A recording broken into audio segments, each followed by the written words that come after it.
ताकतवर हमेशा से कमजोरों को दबाता और कुचलता है। इसका जीता जागता उदाहरण है शंकर केशव पारसेकर। पिछले 25 साल से घर मिलने के भरोसे बैठे हैं, आज इनकी उम्र 75 साल हो गई है।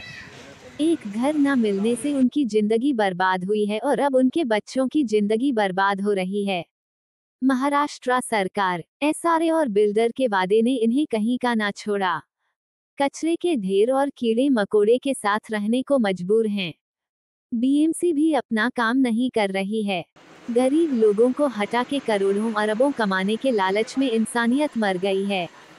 गरीबों को उनका घर मिल जाए, ये बात पूर्व सीएम भी कहते हैं। एसआरए के अधिकारी और बिल्डर के हाथ मजबूर सीएम और डीसीएम।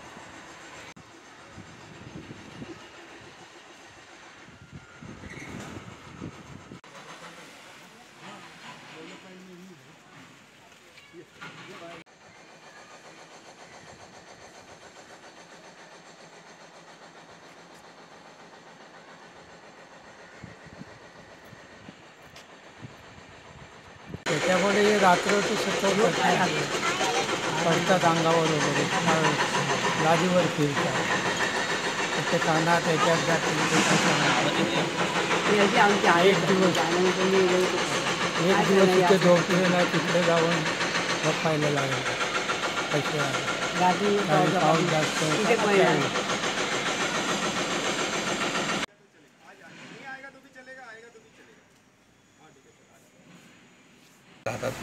माझं नाव शंकर केशव पारसेकर। मी या एरियात 50 वर्ष व्हायला आहे। माझं सगळं लग्न वगैरे इकडे झालं, नोकरी इथे केलं, आणि आता या बिल्डरपासून प्रोजेक्टपासून आम्हाला एवढा त्रास झाला की आम्हाला जगणं मुश्किल करून टाकलं आहे। माझ्या परिवाराची वाट लागली, वाताहात झाली आहे। एवढ्याशा घरामध्ये आम्ही एकत्र जाऊ शकत नाही, घर हे नाही, आम्हाला सोयी नाही। किती 25 वर्ष झालेली आहेत, 2000 पासून तर झाले। तुम्ही आता मगाशी सांगितलं कोणाचं नवीन मुलांचं लग्न होत नाही, खूप प्रॉब्लेम, काय प्रॉब्लेम आहे?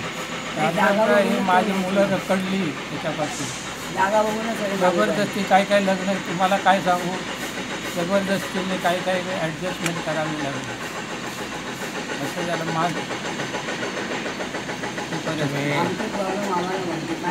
तुम्ही बिल्डरकडून सरकारकडून काय मागणी करणार? मागणी काय करायची, आमचा रूम आम्हाला द्यायचं हा आमची मागणी आहे। आणि याच्यामध्ये सर्वात वरून पडतात लोकांना काना देण्यात जाते। वय काय तुमचं? वय मला 70 वर्ष मागणी करणार? सरकारकडनं काय आम्हाला आमचं घर द्या, आमच्या घरी किती फर्स्ट मागणी आहे, आणि आम्हाला या व्यापातनं मुक्त करा जरा। किती व्यापार पुष्कळ व्यापामध्ये आहोत आम्ही, हैराण म्हणजे लोक पण लागत नाही। एवढ्याच्या जागेत आम्हाला पाऊस पाणी पडलं का एकदम हालत करा। इकडे दगड हे जायचे, तिकडे जायचे, चालता येत नाही, टॉयलेट तिकडे चालताना पडायला होतं, तिकडे जाणं येणं पण मुश्किल झालेलं आहे। ठीक। हा new technical area Marol pipeline Andheri इकडे हा एसआरए प्रोजेक्ट चालू आहे। या प्रोजेक्टमध्ये गेल्या 30 वर्षापासून अधिकारी आणि बिल्डर आम्हाला छळतो आहे। या सर्व प्रोजेक्टमध्ये आम्ही सगळीकडे पत्रव्यवहार करून कोणतेही अधिकारी आम्हाला न्याय देत नाही।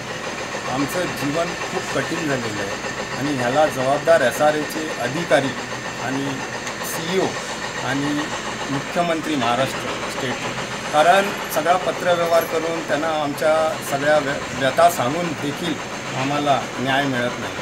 आता सध्याची अशी परिस्थिती झाली आहे, गेल्या 25 वर्षापासून आम्हाला फक्त आश्वासन आहे की तुमचं एसआरए प्रोजेक्टमध्ये स्थलांतर होईल किंवा तुमचं पुनर्वसन होईल, पण मला वाटत नाही की हे पुनर्वसन होईल म्हणून।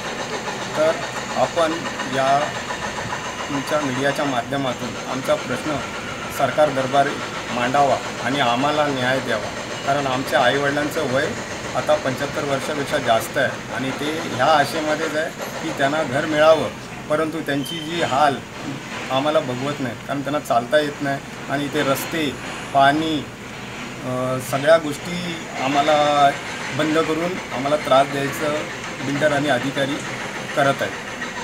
ते एकूण किती टॅनेट्स होते आणि तोडलेलं आहे घर कधीपासून तोडलेलं आहे असं सोडून दिलेलं आहे? हे सगळं तोडलेलं गेल्या वर्षापासून तोडलेलं आहे हे. आणि इथे टॅनंट टोटल 463 टॅनंट होते. त्याच्यातल्या कोणत्याही टॅनंटना पोझिशन तर मिळालेलं नाही, परंतु तिथे सेल बिल्डिंग समोर सेल बिल्डिंग करून ते सेल बिल्डिंग विकण्याचं काम चालू आहे. पण आम्हाला घर देण्याचं काम SRA करत नाही. सगळ्यांची मागणी एकच आहे की सरकारने या प्रकल्पात लक्ष देऊन सगळ्या माणसांना आम्हाला न्याय द्यावा. कारण आम्हाला हा जो त्रास आहे, माझ्यासारखे अजून कमीत कमी 100-150 कुटुंब आहेत, त्यांना हा त्रास होतो आहे. सरकारने यावं, इथे SRAच्या अधिकाऱ्यांना इथे पाठवावं आणि चौकशी करून त्याच्यावरती आम्हाला न्याय द्या. सर, सिनियर सिटीजन आता आम्ही यांच्याशी बोलू, यांना खूप त्रास होत आहे, काय सांगा?